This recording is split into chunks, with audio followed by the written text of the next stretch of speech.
We're talking canola research now with our Extension Cropping System Specialist, Josh Lofton. Josh, you have your different varieties set up here. What are you most intrigued by this season? Well, I tell you, the one thing we're most intrigued by is if you look at last year at this point in time, at this field day, we essentially didn't have a variety trial here. It looks great this year, and this is essentially what we're seeing across the state. Good looking variety trial with a couple of our varieties kind of standing out.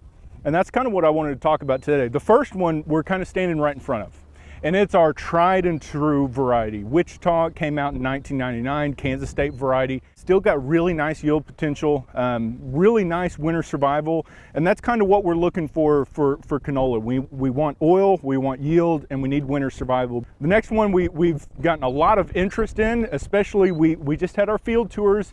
Poplar, or popular, depending on what you want to say, is one that's coming out that's getting a lot of interest.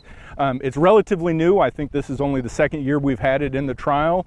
It doesn't have as good of winter survival as, let's say, something like Wichita, and it does kind of come around and it flowers relatively early. So we like to see that, and I wanted to toss that in from them boys in the Southwest. And it looks to essentially have as high yield potential as it was theoried to have.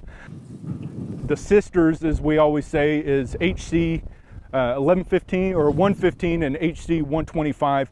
These are high class varieties, really strong varieties, have really good yield potential. 115 has probably one of the best stress packages that we have available. It essentially is what we like to call our thoroughbred. If you put it out there, it doesn't matter what happens that year, it's probably going to yield something.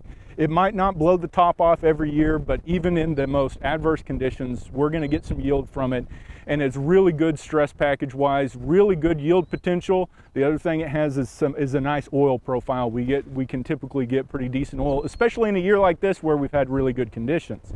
Its sister 125 doesn't offer as much stress potential, but where it lacks in that stress potential in a year to where we have optimum conditions, that 125 is going to blow the top off yield and oil content, which is really something that we're striving for this year, especially with these conditions.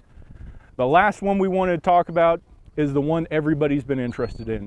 It's kind of taken the state by storm, and it's 4615. Really strong stress package, really high yield potential possibilities. It's one that you can have in certain fields and one that you don't want to have in certain fields, if you will. So I mean, those are kind of some of the highlights that we've seen across the state as far as our varieties. And we're turning the corner now to harvest. It's time to harvest. We released something on the osucrops.com. It's a blog that I have. Released a harvest management guide. It's time to get boots on the ground looking at swathing. If you want to swath, now's the time. If you're looking to direct harvest, now's the time to start greasing up that combine if you haven't done it already. Thank you for the discussion. And if you want a link to the blog that Josh mentioned, just go to our website, sunup.okstate.edu.